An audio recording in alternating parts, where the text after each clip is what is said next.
और आइए सीधे आपको भारत मंडपम की वो तस्वीरें दिखाते हैं जहां देखिए किस तरीके से अमित शाह की तरफ से मोदी सरकार और उनके राजनीतिक सहयोग को लेकर बड़ी बातें कही के निर्माण के रूप में भी जाना जाएगा। मित्रों, 62 वर्ष में देश ने 13 प्रधानमंत्री, अनेक गठबंधन की सरकारें, अनेक दलों की सरकारें देखी हैं। राजनीतिक अस्थिरता का एक लंबा कालखंड भी देश ने भोगा है।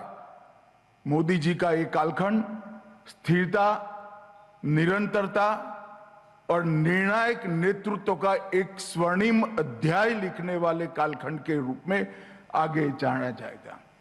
कई लोग मोदी जी को संकट समय के नेता के रूप में जानते हैं। मैं गुजरात से आता हूं। लंबे समय से मोदी जी के साथ काम करने का मुझे मौका मिला है। जब वो प्रधानमंत्री बने तब गुजरात एक गहरे संकट में था। एक सदी का सबसे भयंकर भूकंप के त्रासदी से गुजरात गुजरा हुआ था। उस वक्त मोदी जी ने फ्रंट से लीड करते हुए हमारे गुजरात को भूकंप की परछाई से बाहर निकालकर विकसित गुजरात बनाने का काम किया। आज देश भर के गुजरात भूकंप के पहले भी हुए भूकंप के क्षेत्र को देखेंगे तो कहीं कहीं भूकंप की परछाई जरूर देख पाएगी। मेरा आप सबसे निवेदन है, निमंत्रण भी है कि आप जरूर कच्छ जाइए। परिवर्तन कैसे होता है, कच्छ आज उसका उदाहरण बना है। मैं देश के गृह मंत्री के रूप में काम करता था, तब कोरोना का वैश्विक संकट आया। पूरी दुनिया चिंता करती थी कि भारत कोरोना के संकट को कैसे निपटेगा, परंतु नरेंद्र मोदी जी ने एक सामूहिक नेतृत्व का अनुभव कराते हुए, नेतृत्व वो खुद कर रहे थे, मगर न केवल केंद्र सरकार के सारे विभाग, सारी राज्य सरकारें और 130 करोड़ की जनता को साथ में लेकर इतने बड़े संकट से इस देश को बाहर निकालने का काम किया। उन्हीं का नेतृत्व था जिसने सबसे पहले वैक्सीन बनाने वाले देशों में भारत को स्थान दिलाया। और जो पूरी दुनिया चिंता करती थी कोरोना जब शुरू हुआ कि भारत कैसे इस संकट से निपटेगा, जब संकट समाप्त हुआ तो मॉडल क्राइसिस मैनेजमेंट के रूप में आज विश्व भर के लोग कोरोना की भारत के खिलाफ की लड़ाई को स्टडी करने के लिए आ जा रहे हैं।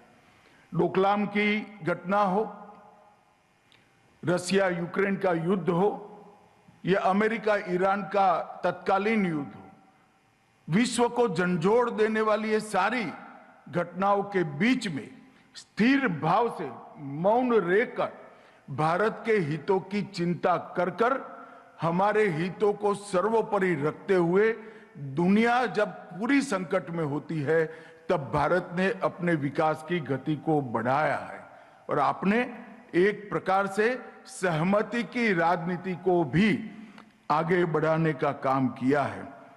मोदी जी की विशेषता यह नहीं है कि केवल उन्होंने लंबे समय तक शासन किया।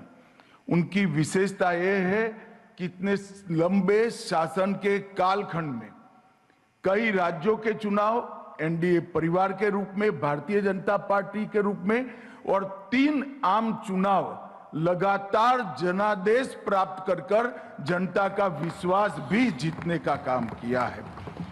आज पीछे मुड़कर देखते हैं तो 25 वर्ष की ये नेतृत्व की यात्रा, लगातार जनता द्वारा चुनी गई सरकारों का नेतृत्व करने का ये स्वर्णिम कालखंड एक साच अर्थ में नरेंद्र मोदी जी की लोकतांत्रिक स्वीकृति की यात्रा है, जिसने भारत को कई मीलों हर क्षेत्र में आगे पहुंचाने का काम किया है। मोदी जी, आपने इस देश के सार्वजनिक जीवन में कई मॉरल लैंडमार्क रचित करने का काम किया है। जब मोदी जी 2014 में प्रधानमंत्री बने और संसद की सीढ़ियों पर मत्था टेक कर संसद को लोकतंत्र के एक सबसे बड़ी पंचायत के भवन को सेवा के मंदिर के रूप में परिचय कर हमारी संविधान की स्पिरिट का बहुत लंबे अरसे के बाद दुनिया को परिचय कराया। आपने लाल किले से प्रधानमंत्री को प्रधान सेवक बनाकर आने वाली कई पीढ़ियों में सत्या का उद्देश्य क्या होता है इसके मायने समझाने का और मार्गदर्शन करने का काम किया है।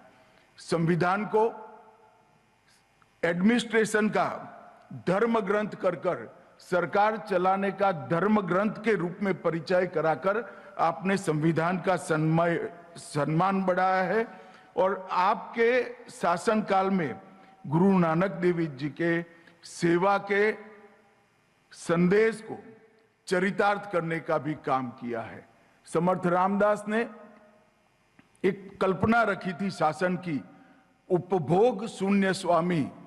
आपने उपभोग शून्य स्वामी की कल्पना को चरितार्थ कर हमेशा राष्ट्र प्रथम के भाव को आगे बढ़ाया है। सादगी, संपर्क की विशेषता, दृढ़ता, दूरदर्शिता, अथाह परिश्रम और राष्ट्र प्रथम का भाव, ये हमेशा के लिए आपको पूरे भारत के नेताओं में एक अलग भांति का, अलग पंक्ति का नेतृत्व के रूप में प्रस्थापित करेगा, इसमें मुझे कोई संशय नहीं है। मोदी जी ने 2014 में प्रधानमंत्री बनकर भारत की चुनौतियों को समझा और चुनौतियों के सामने के लिए निश्चित ठोस रणनीति बनाने का काम किया।